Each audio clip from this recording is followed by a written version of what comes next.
on online, so if you want to do Do I have the to be paper announcements. towels? Yeah.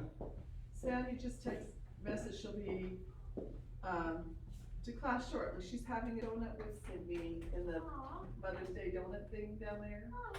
Carol missed it. I Well, didn't the have kids any grands or children. It was for K through fourth, so, what? Yeah, I didn't have any grands or children to share it with, so. $1,600. Okay. $. Dollar? How many miles are on it? 64. That's not bad. Okay, the announcements, you know what? VBS, Ladies Summer Bible Study, Youth Camp, and Preteen Camp, none of which really applies that much to anybody in here. And also, you know, the Grace for Today Bible Study is tomorrow night, and our ladies' breakfast is tomorrow morning. That's it. Carol? Dad, do you wanna pass this down? Phil to Carol? Cool. Bill's Carol. Go, Carol. Here you go, Carol. Does, I'm gonna try to suffer through this. I had a poor night's sleep. So we went out for Lauren's birthday, the Ossops and us, and we went to a Brazilian steakhouse, and which I've been to a million times, and I did, not that one, but I've done that before. And I was on the carnivore diet for like 6, 8 months, something like that. And I had never gotten what they call the meat sweats before. I don't even know what that is. I didn't know it was a thing. Apparently it's a thing. And last night, man, oh, I could barely sleep. Like you get all sweaty if you eat too much meat? Yeah, apparently your body has to digest it, and it causes not indigestion, it's just your body heat increases because it's breaking down all the proteins. It's a thing. Wow, The internet said it was a thing, so therefore it must be true. like everything. Right. Hmm. All right. Especially fatty meats, Yes. like barbecue. Well, I was definitely eating some fatty meats last night, I tell you. Diet induced Very good. thermogenesis. Okay. All right. I'm sure that, well, now all that's immortalized on the internet forever because we're online. All right. Let me open up in prayer. Lord, thank you for your people. Thank you for your word. Thank you for the mothers today and the blessings that the ways that they bless us that no one else can. And we ask that your blessing on them for the roles that they play in our lives. And be with us now in Jesus' name. Amen. All right, we are continuing in Ecclesiastes. We've passed the halfway point, I'll have you know. We are in chapters 7 and 8. You were just screaming through Ecclesiastes. Well, it's just, what, 12, 16, I don't know how many chapters. I forget. 12? 12, I think. So this part of it is kind of more, so this part of the book is a little bit difficult. I mean, not the whole book is actually a little bit difficult to interpret sometimes, because while most times when he's saying life under the sun without God, he says it explicitly. He doesn't always say it explicitly. And so you look at a statement he makes and you're like, well, maybe that's just counterintuitive, where maybe he's talking about life under the sun without God. And so it's kind of hard to, pigeonhole some of these things. But this section is more like the book of Proverbs. It's kind of short little bullet point things. So there's a little bit of a flow to it, but it is what it is. All right, chapter 7, he says, a good name is better than a good ointment, and the day of one's death better than the day of one's birth. It is better to go to the house of mourning than to go to a house of feasting, because that is the end of every man, and the living takes it to heart. Sorrow is better than laughter, for when a face is sad, a heart may be happy. The mind of the wise is in the house of mourning, while the mind of fools is in the house of pleasure. It is better to listen to the rebuke of a wise man than for one to listen to the song of fools. For as the crackling of thorn bushes under a pot, so is the laughter of the fool, and this too is futility.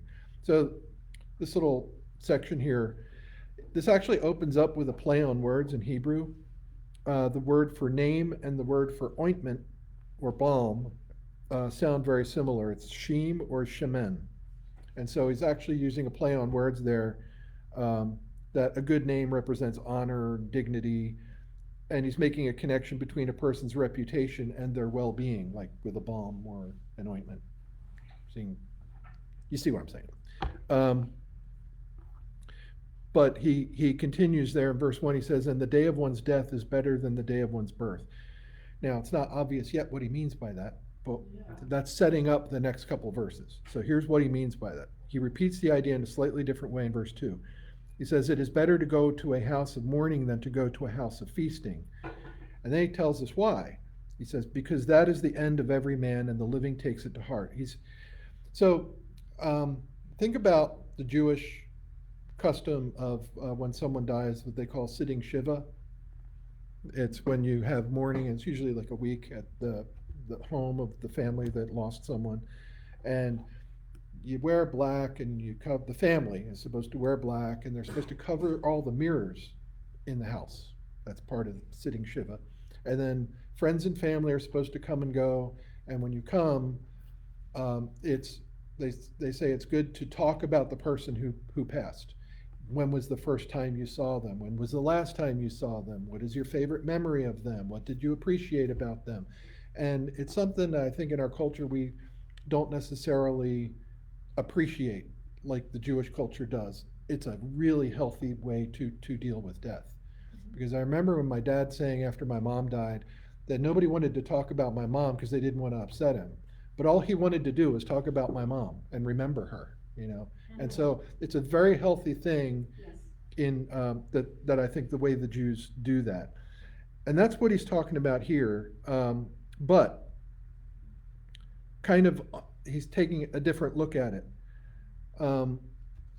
He's making the case that if you don't ever take the covers back off the mirrors and consider what death means to you, the point I forgot to mention, you're not supposed to talk about yourself. That's why you cover the mirrors. You're supposed to focus everything during Shiva on the person who died. Right. And so what Solomon is saying is, if you don't ever take the covers off the mirrors and consider what death means to you, then you're missing something important. That's really what he's saying here in verse 2.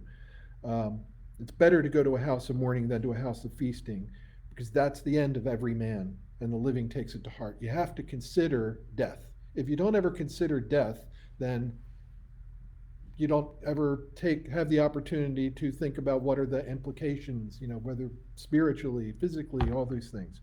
You know, what's the phrase that unexamined life is? Right.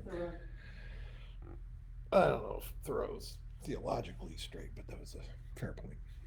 Well, I never said anything, but I think that one has to go. Mhm. Yep. All right. Well, certainly as far as your priorities go. Yes. It's important. And, you know, if you're a believer, then you've had to have considered death, because that's that's kind of the whole point.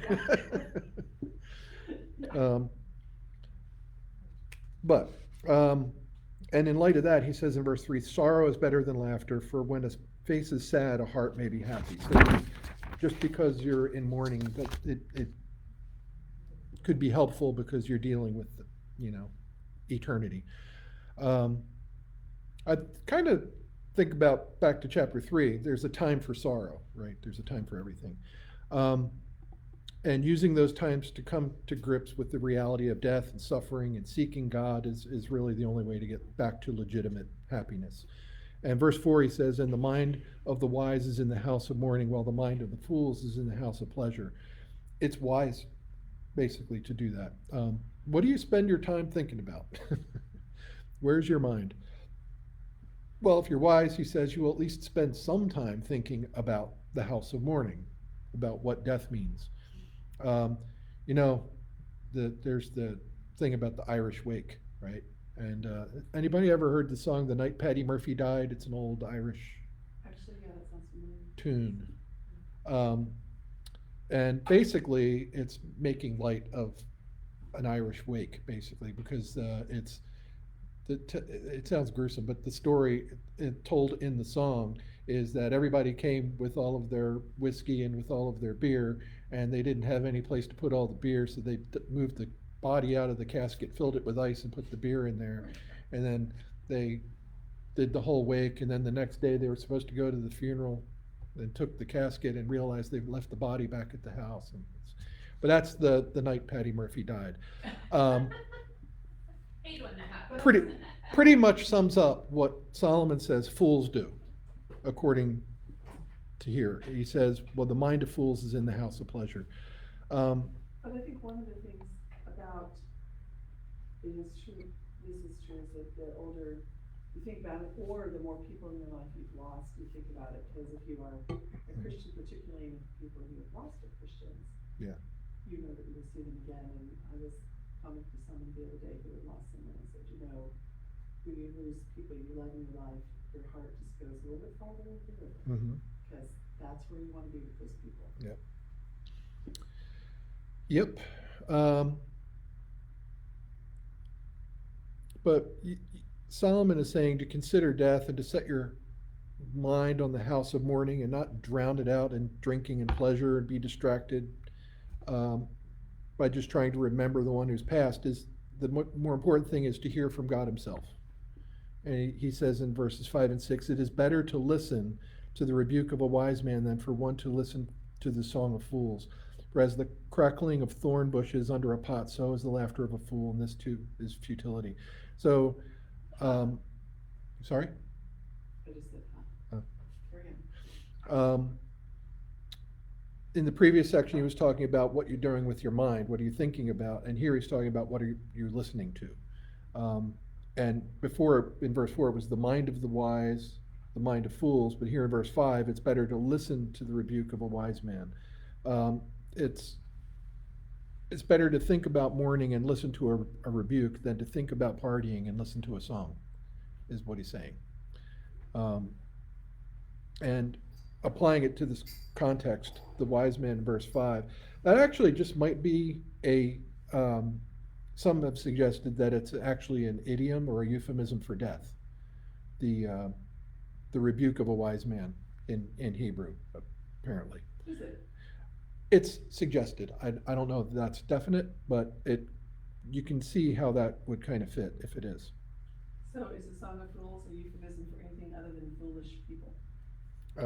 Going to death without considering death, I guess. Partying when you should be repenting. Anyway. Okay, verse 7.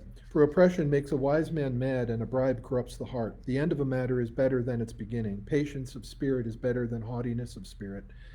Do not be eager in your heart to be angry, for anger resides in the bosom of fools. Do not say, why is it that the former days were better than these? For it is not from wisdom that you ask about this. So we opened the chapter with talking about considering a good name and a person's reputation.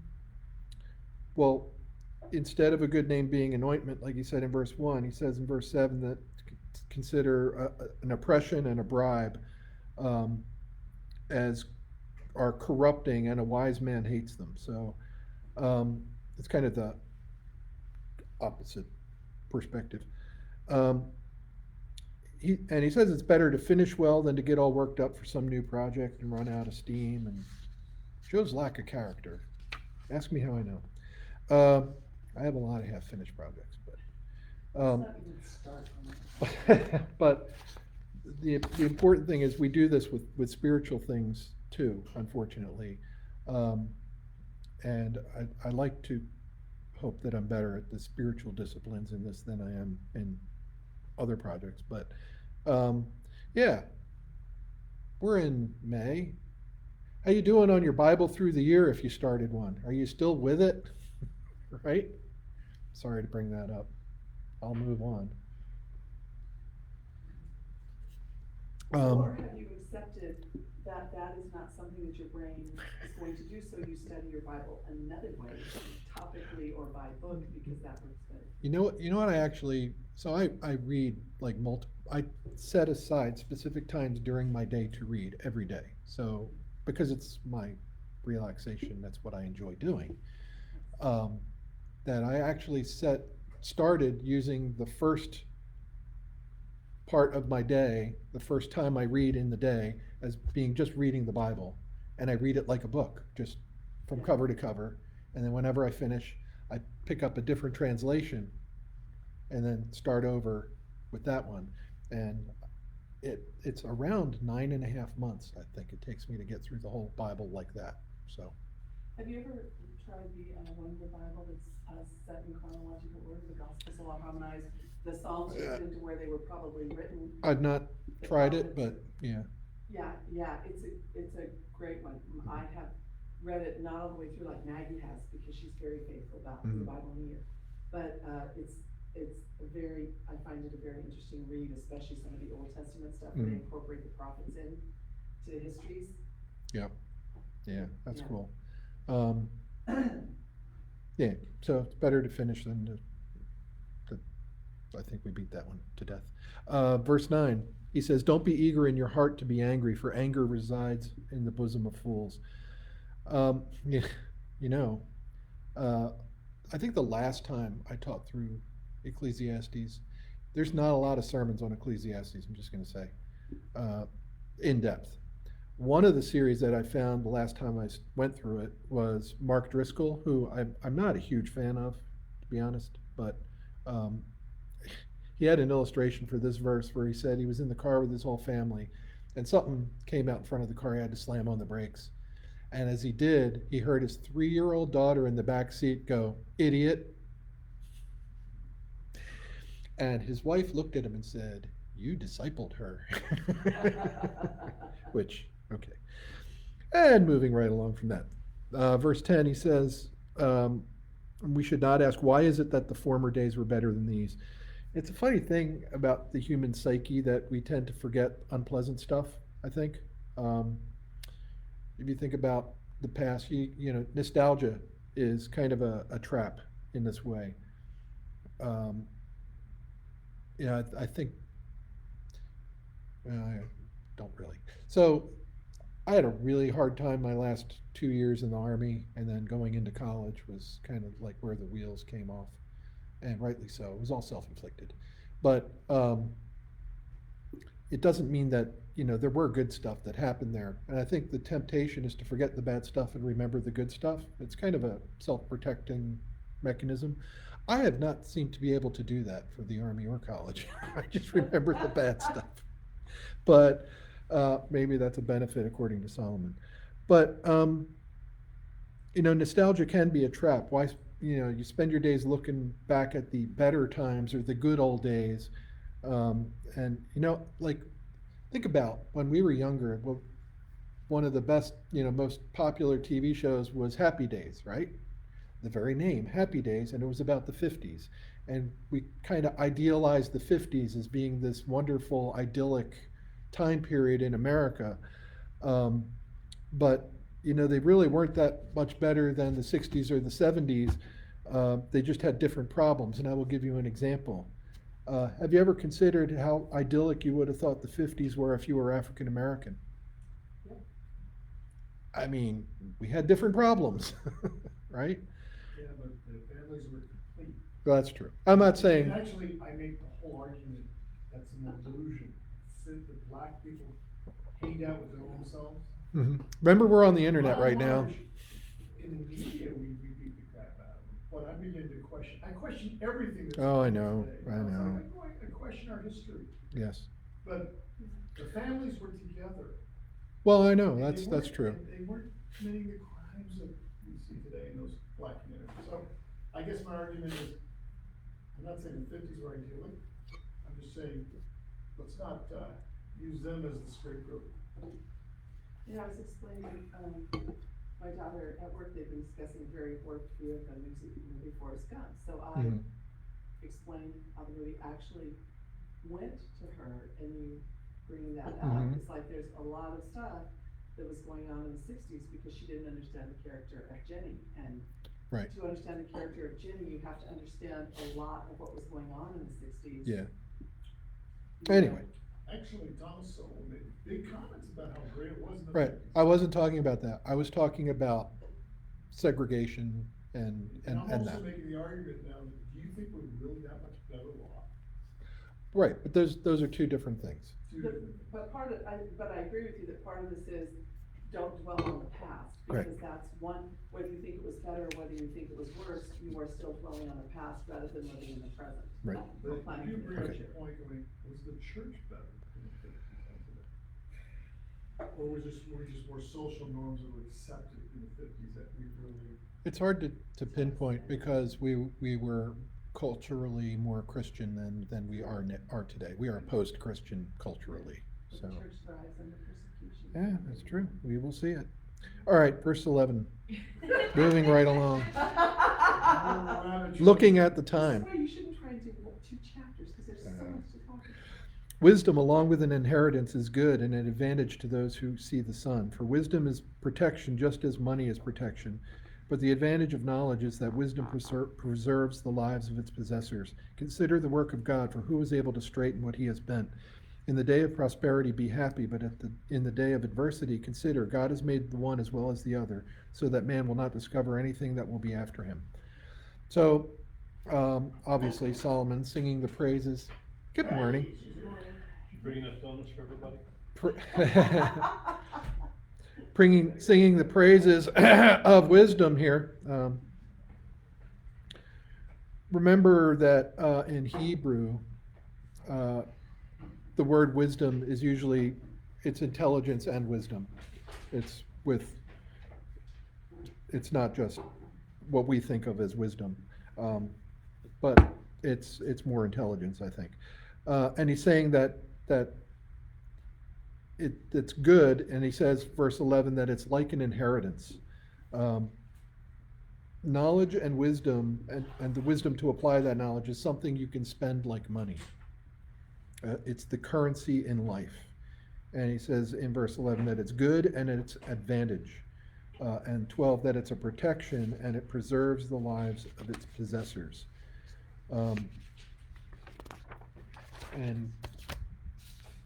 But he also says in verse 13, consider the work of God. When things look all out of whack, right? He also says that sometimes you run into things that are broken that you just can't fix. And that, God may have made them broken for reasons that we don't know and can't understand. We may realize it later, and we may not realize it until the day we die. But he says, for who is able to straighten what he has bent? He says, enjoy the good things, but consider when God is doing something different. So I think 13 and 14 actually go together, because he continues in 14, in the day of prosperity be happy, but in the day of adversity, or when God has made something crooked, from the previous verse, he says consider. It's the same word consider that he opened verse 13 with. So you see I think those are just kind of bookmarks around the whole topic. Consider what? Well, he tells them God has made the one as well as the other, so that man will not discover anything that will be after him. Psalm 118 reminds us that, this is the day which the Lord has made, let us rejoice. Some days you can rejoice in the day, and some days you can only rejoice in the Lord. But every day you can rejoice, right? Because every day is the day that he made, is the idea. And Solomon's reminding us that God made one as well as the other. So the tough days and the easy days, both of them. Now that last phrase there, man will not discover anything that will be after him, is a little cryptic. But he's saying basically that God knows what he's doing and you don't, so get over it. Good philosophy for everyday living. Yeah. God's will is going to be worked out through these things, and you have to trust that his will is good, right? And I think Jesus demonstrated that. We took, just coming out of Hebrews 12:2, fixing our eyes on Jesus, the author and perfecter of faith, who for the joy set before him endured the cross, despising the shame. He's really the example of that, facing adversity. The rest of this chapter is really just a case study. I said these chapters are kind of like bullet points, so it's kind of hard to flow. But it's really a case study in how to be an annoying Christian. So raise your hand if you know any annoying Christians. Keep your hand up if you are an annoying Christian. And keep mine up. Leave Okay. both of those to be quiet. Being a religious jerk in a few easy steps. Okay, verse 15, I have seen everything during my lifetime of futility. There is a righteous man who perishes in his righteousness, and there is a wicked man who prolongs his life in his wickedness. So first, Solomon raises the objection to what he has seen in life. And this really reminds me of Job and some of the things Job pointed out to his friends. You know, they kept saying he'd sinned, and that's why God was punishing him. And then in Job 21:7, he said, why do the wicked still live, continue on, and also become very powerful? You know, why do the wicked prosper, right? What is, and that's kind of the point of what Solomon's pointing out here. And as if setting up the discussion of the righteous man and the wicked man, he continues with these annoyingly righteous people, verse 16 and 17. He said, do not be excessively righteous and do not be overly wise. Why should you ruin yourself? Do not be excessively wicked and do not be a fool. Why should you die before your time? Now remember, all of this is not counterintuitive. All of this is under the sun, right? And he's saying, think about what the world says about both being righteous or being wicked, right? Doing the right thing, being a goody two-shoes. Don't be excessively righteous is what the world says. And don't be overly wise. Why should you ruin yourself? You're ruining the party, man. Lighten up, is what the world says. But what does the world say about being excessively wicked? Do all the drugs you want, just don't get addicted. Right? That's what it says. Do not be excessively wicked and do not be a fool. Why should you die before your time? This is the advice of the world underneath, living under the sun without God. You can do everything in moderation, even religion, right? That's the song of these people. Be righteous, but be moderately righteous. Be wicked, but only be moderately wicked. Don't go overboard, is what they say. Verse 18, it is good for you that you grasp one thing and also not let go of the other, for the one who fears God comes forth from both of them. This made me think of, you ever meet somebody who takes one line of doctrine and then they build all of their theology around that one line of doctrine? If you've ever known any Pentecostals, they will do this. The answer to every problem is be filled with the Spirit and rebuke the devil. A lot of Calvinists will do this. They will build all of their life around the Calvinist soteriology. There's a whole lot more to the Christian walk than just one point of theology. It's kind of two things can be true at the same time, is what Solomon is actually saying here. You realize even Jesus couldn't give us the greatest commandment without giving us two. So don't wrap your world up around one point of theology. I guess avoid extremism in that way. Verse 19. Wisdom strengthens a wise man more than 10 rulers who are in a city. Indeed, there is not a righteous man on earth who continually does good and who never sins. Also, do not take seriously all words which are spoken, so that you will not hear your servant cursing you. For you also have realized that you likewise have many times cursed others. I love this passage. We all have those sins that just, when we see it in others, pushes our buttons like no other sin. I will be honest. Pretentiousness pushes my buttons more than anything. And, Lauren really loved the Beatles. And I can't stand the Beatles. Not because I don't like their music. They have great music. I can't stand them because they're so darn pretentious. The whole 60s thing, it pushed my buttons. And as a little kid, they say if you're not liberal when you're young, you have no heart. I had no heart because I had no patience for that nonsense. But anyway, pretentiousness is the one. And when I see, especially with believers, when I see somebody, and you don't see that as much in, I haven't seen it as much in Texas as I saw it up north, a lot in the church. I don't know why. I don't know why that is. People being pretentious about their faith. Being super spiritual about stuff, and it would just, push me. Anyway, Is that more of a cultural thing? I think it is. I think it, New England's just a bunch of jerks. Well, Interpretation of. yeah, I didn't live in New England, but sure. I'm sorry. New That's Jersey my, up north is that's like- mid-Atlantic, They don't but think sure. they're better than the rest of the planet. Yeah, well, they do.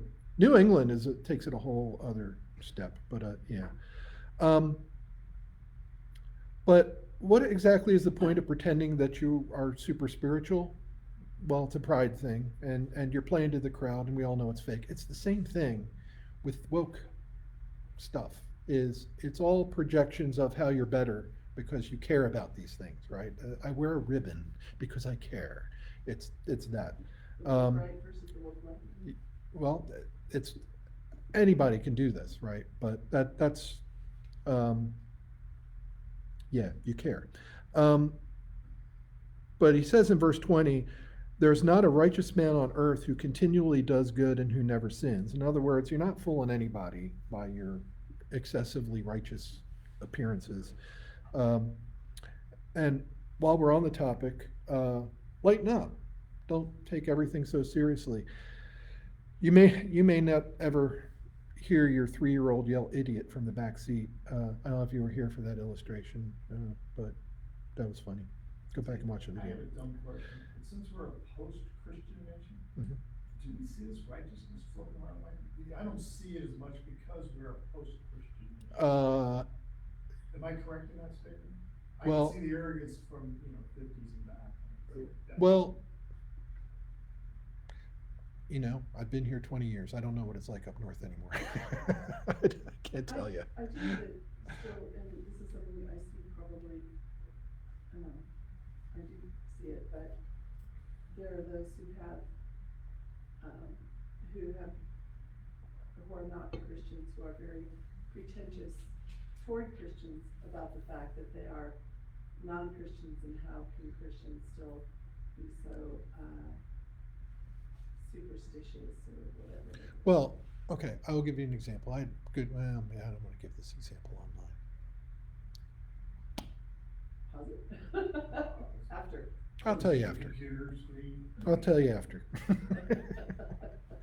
Because, well, people involved might actually stumble upon this video one day. I don't want to. Anyhow, but he says in verse 22, for you also have realized that you likewise have many times cursed others. So he's talking about overhearing, and in this case, he's overhearing servants speaking. That's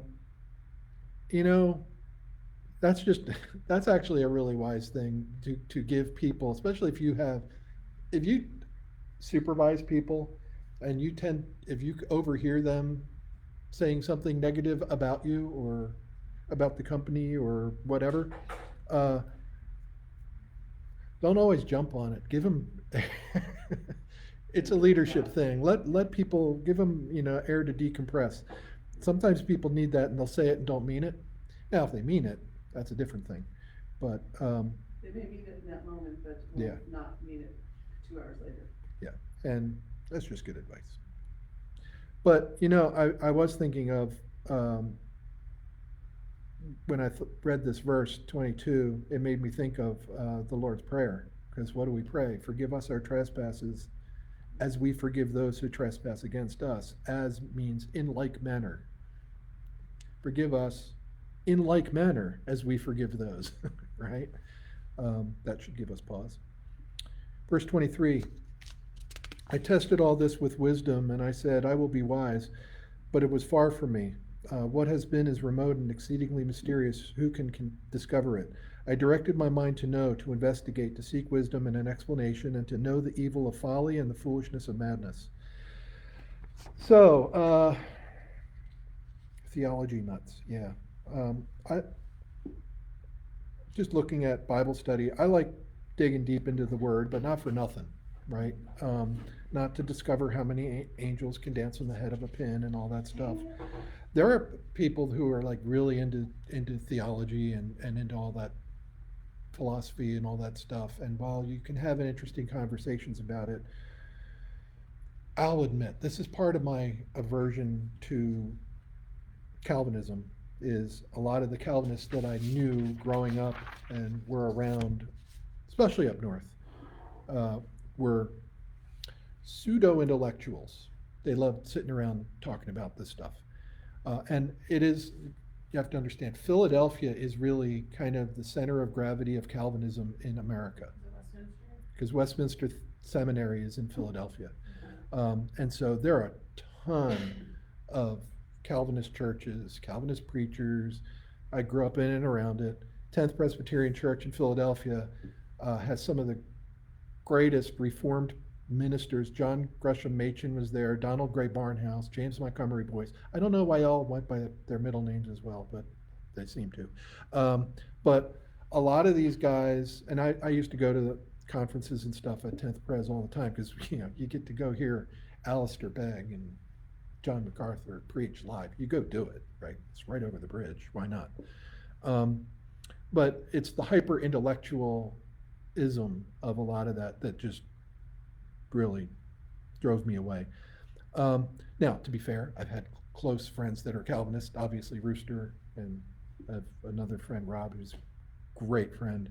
And so this isn't in the church debate, but Can I ask, what is the dividing factor between, a great faith-based philosophical discussion and hyper-intellectualism? What's your line in the sand there? because if you start to talk about anything real, the subject gets changed, right? Oh, and hyper-intellectualism? Yeah. We want to talk about the ideas. We don't actually want to live them. Okay, so hyper-intellectualism avoids application. Yeah. Mhm. It's actually personal. Mhm.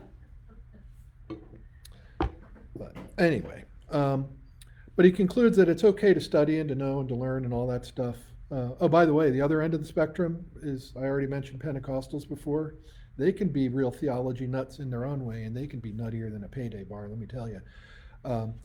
But a lot of people look at some Pentecostals and think that there's no theology going there. Oh, no. Some Pentecostals are the most conservative theologically of anybody. It's just all the tongues and the gifts and stuff that throws people off. They're more conservative than a lot of denominations. I've been in my family, I know. Yeah. Say conservative, you mean like, do they apply this stuff? Mhm. They take the- Strict. Strict, so Yeah. Yeah. But their theology is built upon, outside of the tongue chat, solid foundation. I think so, but I'm biased. Have you ever So- come across a church where, women don't cut their hair, don't wear makeup and wear skirts? This is probably Yeah. of Mhm. some sort, some of the congregation. Or is it a Reformed Baptist? Aren't they also, That's a thing. That's John MacArthur's actually Reformed Baptist. like, with the long I don't know. skirts and the long hair? I don't know. Yeah, There's a lot there's, of homeschoolers that dress like that. yes, yeah, and some very good friends. Pensacola Christian. Some of them, I very don't know. good friends of ours with, Not familiar with I it. agree with you, really solid theology outside of certain things Yeah. that I disagree with. Mm-hmm. Yep. Okay, moving on. Now, we've beat them up too much. But he says in verse 25, to know, to investigate, to seek wisdom and an explanation. That's okay. Just don't turn into a Cliff Clavin. There's the only thing worse than Cliff Clavin is a spiritual Cliff Clavin. I'll tell you. All right. Verse 26, and I discovered more bitter than death the woman whose heart is snares and nets, whose hands are chains. One who is pleading to God will escape from her, but the sinner will be captured by her. Remember, this is Solomon writing at the end of his life. Yeah, fascinating. And yeah, so, and by the way,